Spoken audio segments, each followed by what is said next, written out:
Okay, Yeah. We started? Yeah. Okay. Let's start out spoiler free. Just say how we felt about the film. I thought it was really good. I honestly, honest to God, and I don't do this a lot with movies, I loved it. Yeah? I really loved it. I had a great time. I think I loved it too. And like, I didn't even love it just because Power Rangers. Right. That helped, don't get me wrong. Right, exactly.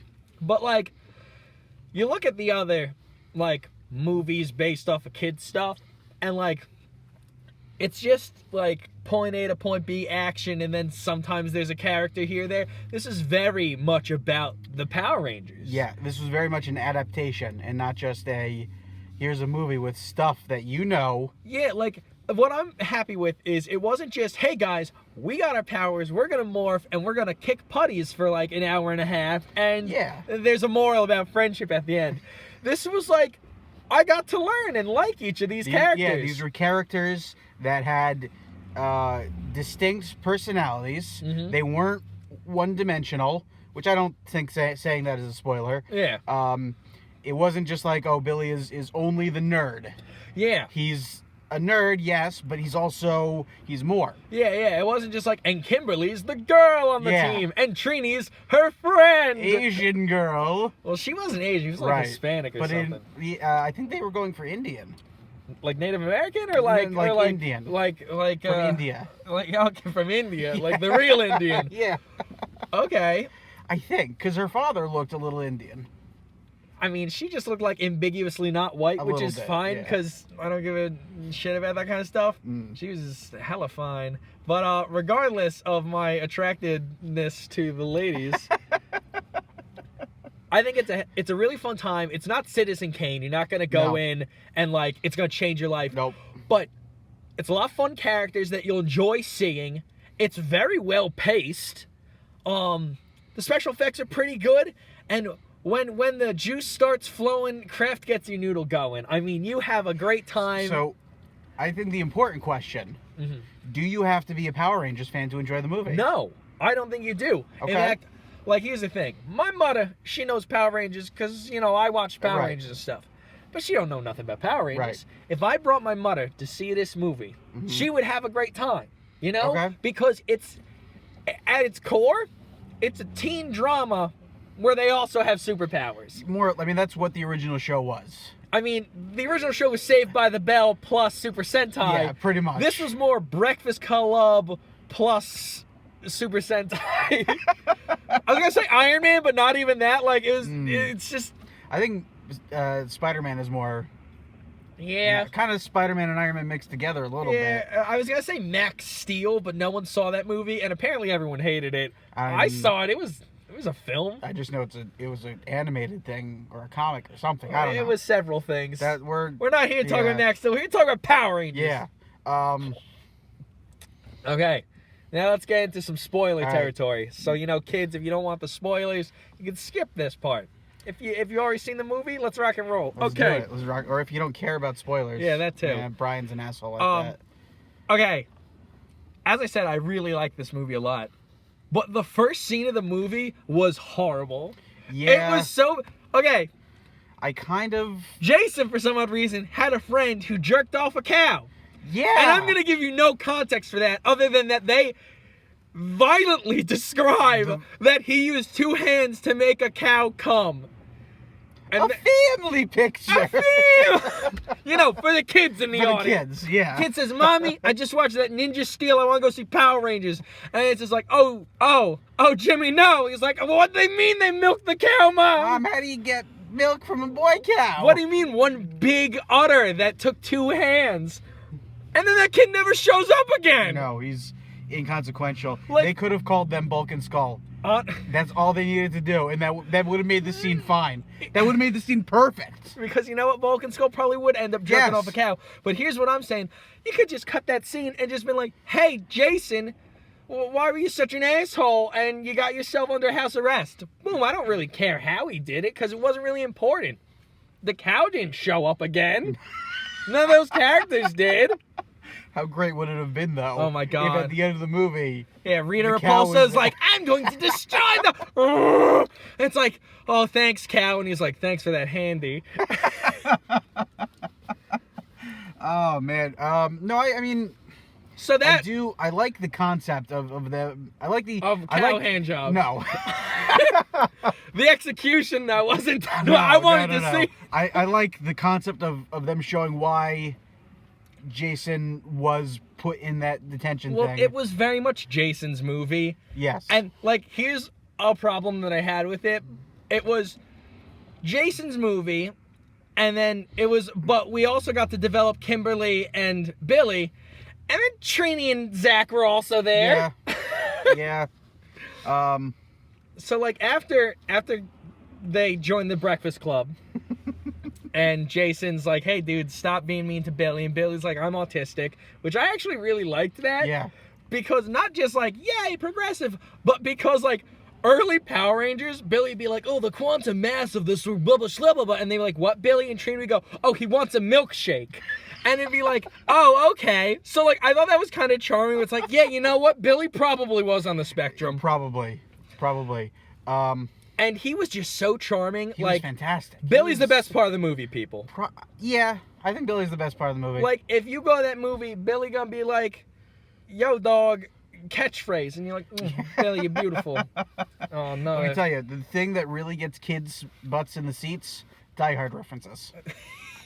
But, like, the fact that Billy was such, like, a goody two-shoes, which is funny, because, like, these kids had their flaws and stuff. Yes. And in the original Power Rangers, they were all pretty much goody two-shoes. Yeah. So I really like that, like, Billy was, but that fits with his character for the archetype they wanted to keep. And he was still living in this more darker, realistic world. But here's the thing, I wouldn't say darker. I'd say more mature. Like, yeah.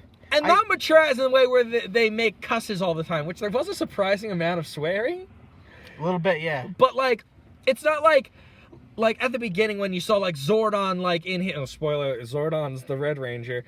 Before. This whole thing is a spoiler. You're right. So, like, when Zordon's, like, crawling through the mud and, like, explosions are in the background, I was like, oh, my God, this looks just like that terrible, like, gritty Power Rangers, like, movie trailer that was circling the internet, and I was like, ugh. I hated that. And then, like, the movie was like, no. That was just Zordon because we had to stress that, you know, stuff was bad. Yes. Like, this movie was still having fun. Yes. And that scene, by the way, perfect. What, with Zordon? Yes. Yeah, that's all we need to see. Short, quick. Also, everything's explained. I'm so glad that they didn't give us the slow hand job of Rita Repulsa was the original Green Ranger, because we all knew it going into the movie. Yep. And the first time we meet her, she's in full Ranger gear with the mask and the kissable lips and everything. And I was like, Speaking of kissable lips. You do love those kissable lips. Oh my God, in heaven, Rita Repulsa was perfect. I loved her to death. Because not only was she terrifying in this, like, if I was a little kid, I'd be legitimately scared. Yes. She ripped a man's jawbone out and made it part of her staff. And, like, that's something you could miss. Like, look at her staff, and you're like, that's a human jawbone. And, like, I mean, I'm a sick freak, so I was like, yo, listen, you're looking good, Rita. Just because you do awful things doesn't make you an awful person. Oh, that's a reference to the movie. You just be you. Yeah, dog. Yeah. But, like, and then, like, I know a lot of people weren't crazy about Goldar's design. I didn't like it either. It's not great, but, like, for what they did where Rita had geomancy as a power to make putties, I'm like, sure, Goldar would be a giant gold putty. Yeah, I don't... Except, you know, I would have liked the big baboon man from space. Yes. It's not going to happen. No. I like the concept. Again, I like the concept. Concept is great. He's, you know, big gold monster, cool. The design could have been a little better. Yeah. I would like it if it was a little more structured. I think you're going to say exactly what I'm thinking. It reminds me of Dragon Ball Evolution. Oh, that's not what I was thinking. I was thinking that gold is a very soft metal and would be very ineffective as a giant monster. But hear me out on this one. Okay. Dragon Ball Evolution, the big thing that they keep building up, the thing that is like the end all, you don't want this, is the Uzaru. Which in the source material, not that big a deal. Yeah. I mean, yeah, when Vegeta shows up, he turns out. Yeah. But I mean, in Dragon Ball, technically, the Uzaru was a really big deal. But you're saying, like, Goldar in the show wasn't never really that big a deal. He was never the end-all bad guy. But here's the thing I liked. And I understand it's an adaptation. They're going to make changes, but that was in the back of my head the entire time. Yeah, but here's what I like, because, like, Goldar's a good first boss. Yeah. Because, like, even in the show, the first, like, monster they fight is Goldar. It's Goldar. And he had his wings, but that's continuity error. Yeah, I mean, whatever. But like, in this, Rita Repulsa was still the big bad. Like, she was debatably stronger than Goldar. But she never lost clean, which I loved. Every time she fought the Rangers, she kicked their ass. And the only reason she lost is because she jumped at a giant robot and it backhanded her into space. She pulled a Carter Grayson and it didn't work well. Yeah, but it's great because she's floating in space and she froze, and you know she's going to come back. I'm a little upset she's not in a dumpster, but I'll live. Here's the thing. When you're floating in space, little bits of rocks and stuff will build onto you. It's possible. They could make They it could work. just put her in a meteorite, it falls down, and that breaks open, and she's like, ah! That would be fantastic. I would love that. I can't wait. I can't wait for the sequel. Me too, because they recently said that they're going to try to do a 6-movie thing. Really? Yeah. Wow. So first movie, know the Power Rangers, introduce Rita, blah, blah. Second movie, Rita comes back with Green Ranger. Yep. Because we hinted at Tommy Oliver during the scene during the credits. Yes. So second movie will be all about Green Ranger. Third movie, Lord Zed shows up. Actually, maybe Lord Zed doesn't even, if you couldn't see, I was doing sexual motions with my hand. Maybe Lord Zed doesn't show up and even do the sex to Rita Repulsa.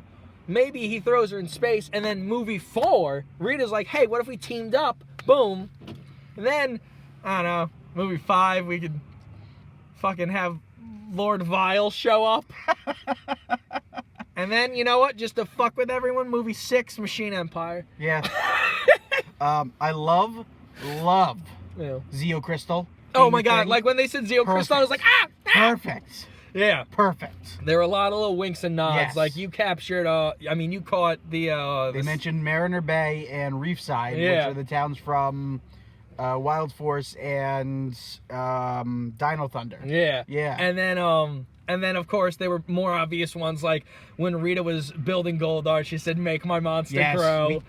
Oh, I was like, Here's the other thing. Rita was funny and scary, which I loved. Okay, so huge spoiler. The key focus of this movie is that there's a crystal underneath the Krispy Kreme donuts. Yep.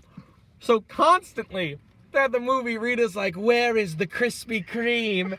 And I'm just like, oh, this is the best. And when she gets there, she eats a Krispy Kreme donut. Because, you know, you got to at least try the Krispy Kreme, you know what I'm saying?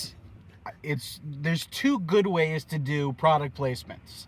It's just a subtle thing, it's in the background, no focus is drawn to it.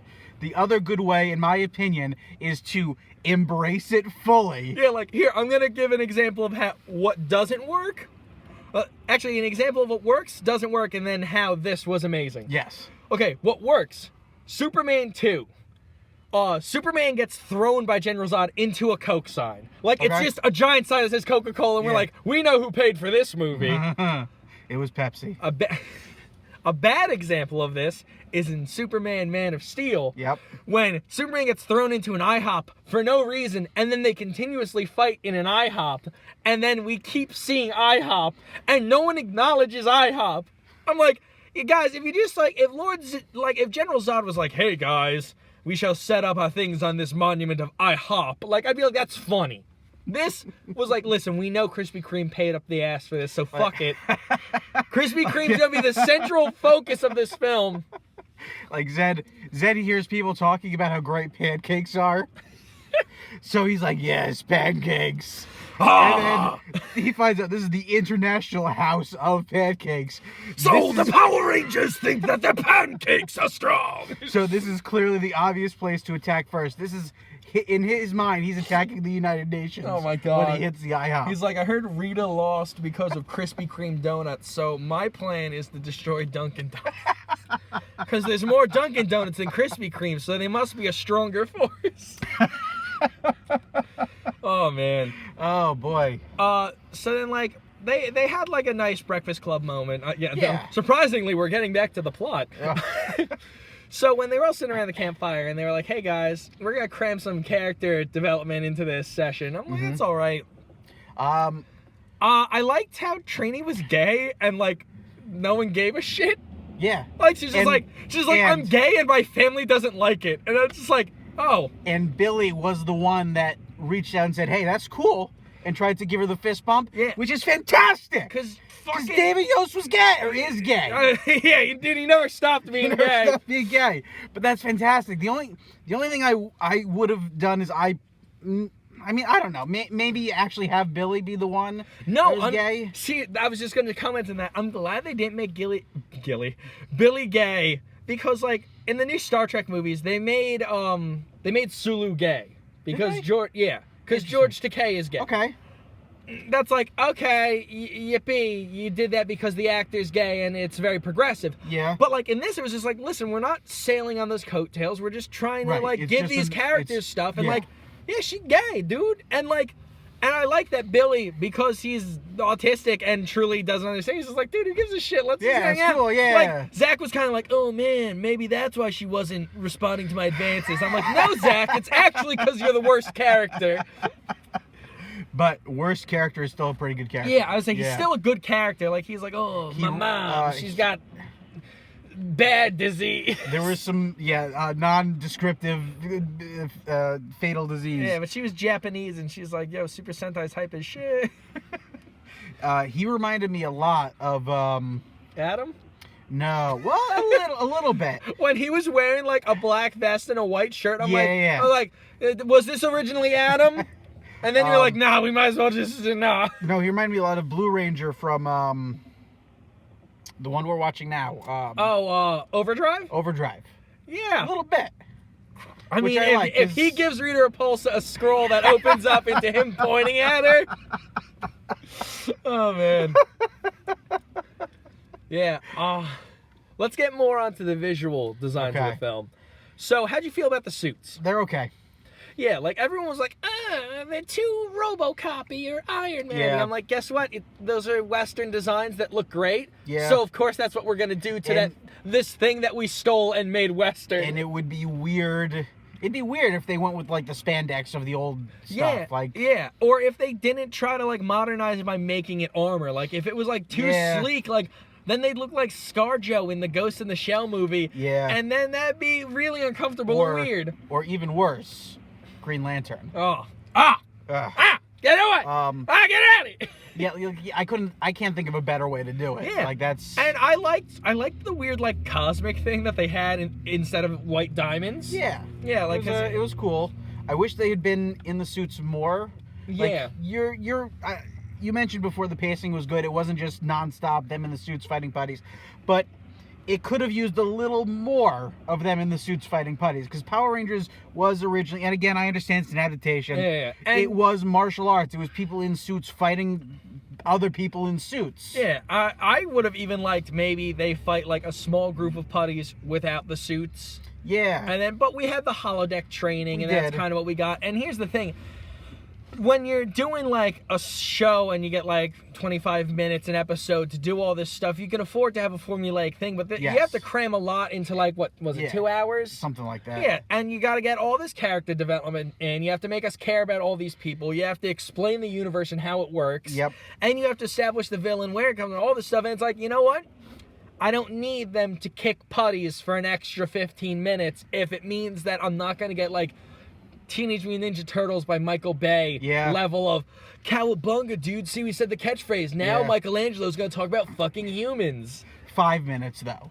I would have liked 5 more minutes. Yeah. Like, I was kind of pissed that when they finally morphed and they're like, let's fight putties, they kicked their ass for like a little bit and they're like, it's too much. And then the Zords came and saved the day. And I'm like, dude, they're putties. They're the definition of job squad. Like, they come out to lose. Also, cute little nod to Lord Zed putties is they're like, yo, try to hit them in the center. Yeah, that was good. Where the chorus was like, ah. Well, what do you think about the putties' designs? I loved it, because here's the thing. The putties are a stupid-ass thing when you think about it. Rita made clay men and pooped them out and threw them at Earth. More or less. Yeah, this because they made her a geomancer for no explainable reason other than magic, which is fine. Yeah.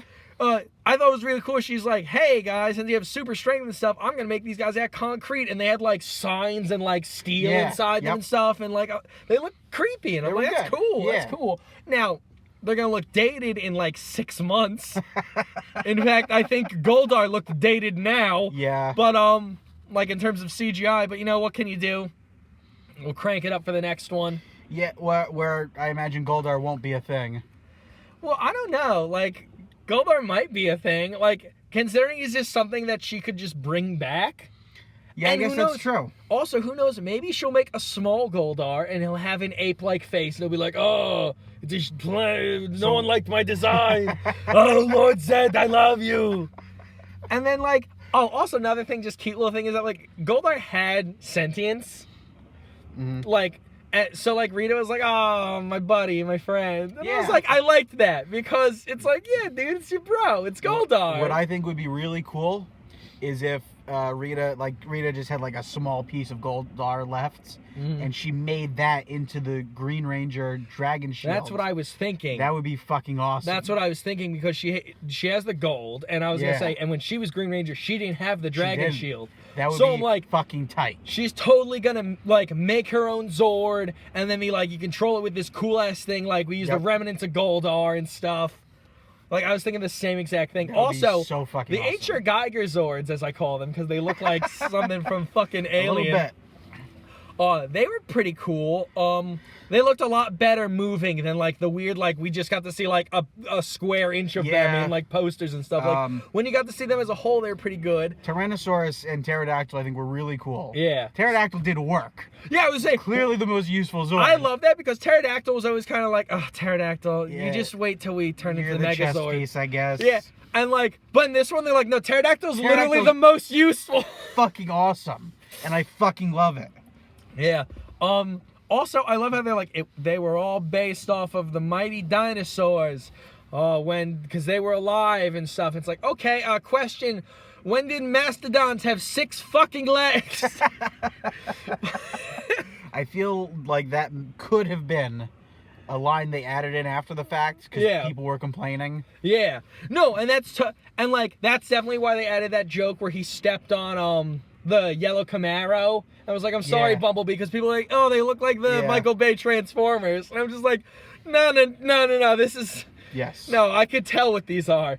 and even knowing that, it's still, like, I don't mind that. Yeah. Like, it's not like, in Ninja Turtles, where they're like, what are they, aliens? No, that's stupid. Yeah, that was it's the like, worst line in the movie. Yeah, or like Teen Titans Go, where like they watch the old Yes. Teen Titans and like, oh my god, it was so good. Where they literally just they take fans of the original Teen Titans, and they just they lay them out, they strip them down, and they take a big old sloppy shit. Not on even them. that. They're just like, get over it, guys. Come on, we're good too in our own way. Like, your time is past. It's like, I'm glad there was none of that. There was no like, this ain't your daddy's Power Rangers. Like, it was very respectful. Yes.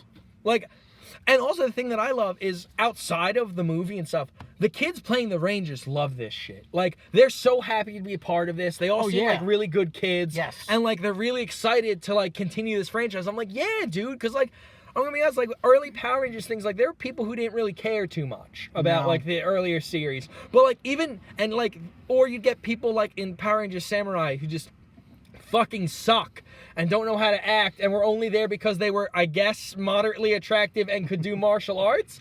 Now, like in Dino Charge and shit, and like this, like, and Ninja Steel, we're getting actors who really care about Power Rangers because it's been around long enough where, yeah, you're always gonna have like people trying out who grew up on this shit now. Yeah.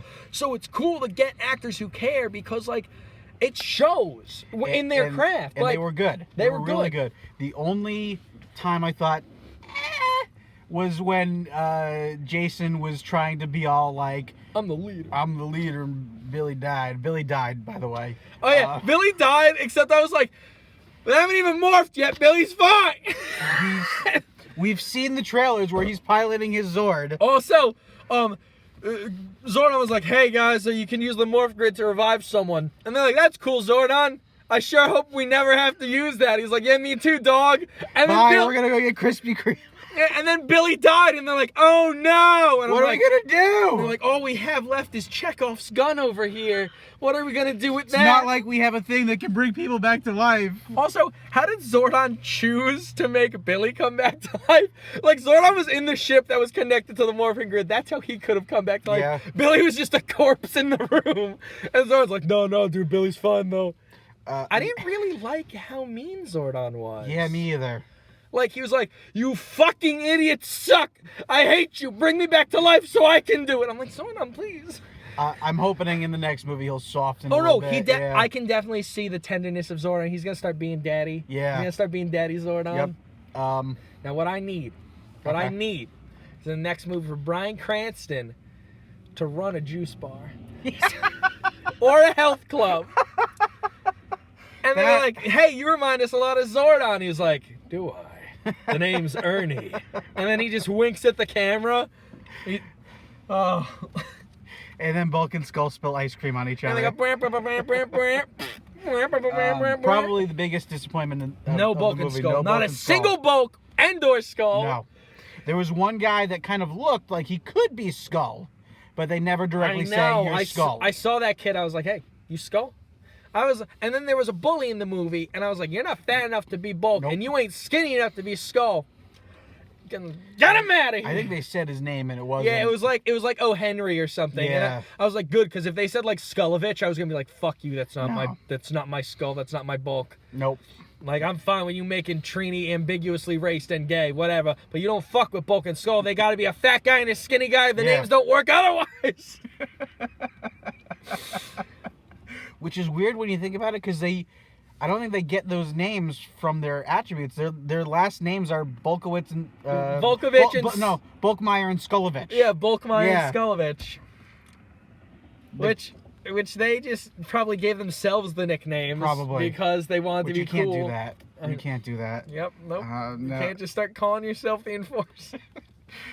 What did you think on the subject of Zordon? What did you think of his wallness? I liked his wallness. It was pretty cool. Yeah. It was a good effect. I also like the reason where it was like, Zordon's like, oh, I'm super dead, but they put my brain in a machine, so I'm here. I'm like, that's cool, and a good reason for you to be a giant floating head. Yes. Rather than just, I'm a head. I'm a head. I sure hope no one cracks me open and causes a wave of goodness. That would suck. Oh, that'd be terrible. And totally be ineffective because there's 20 more seasons. Don't worry, we'll just have fucking the guy in Super Mega Force name drop me once. God damn it. Anyway, closing thoughts. I really liked it. I recommend seeing it. Again, it's not going to change your life, but it's a really good time. And if you like Power Rangers, you're going to have a good time. Yeah, if you like Power Rangers, you're going to love it. The theme is in there. It's in there. Power Rangers is in there. And there's a sick moment where the whole movie, you're like, they're going to say it? And Jason's like, hey, baby, it's morphin' time. He said, check that fucking clock, baby. It's morphin' time. They don't jerk you off like the Avengers movies are. Oh, yeah. I was thinking about that last night. Oh, yeah. Also, we had a great crowd. Yes. People, first off, we were killing it before the show with jokes. Were. People loved us.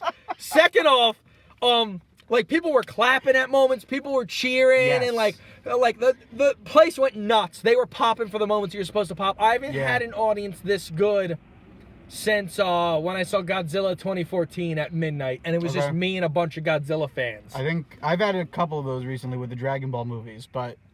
Yeah, I saw a movie recently. What came out recently that I would have seen? Not Beauty and the Beast, not Kong, like before that, where I had a great audience. And they all reacted. Lego Batman? Yes. Okay. Yes. I haven't seen that yet. I know. Well, we had a great audience that reacted very well to that too. Okay. It was it's just a good audience can make an experience even better. Yes. And I was a little worried at the beginning because people were like talking and stuff. Granted, we were talking and stuff, but we were funny. And once the movie started, everyone shut the fuck up. One guy whistled the Power Rangers theme, and that was it. Yes. And we were like, "Yep, that's good." But yeah, movie's fantastic. Go see it. One of the best, if not the best, adaptations of something from the 80s/90s. Yeah, I mean, the only thing I can think about that even comes close is a single scene from the second G.I. Joe movie where Cobra Commander goes, "I'm sorry, Destro, you're out of the band," and he shoots him. Because that's the 80s, baby. Like, that's worth the price of admission for that movie. I guess there's really only one word that would perfectly sum it up. Mighty?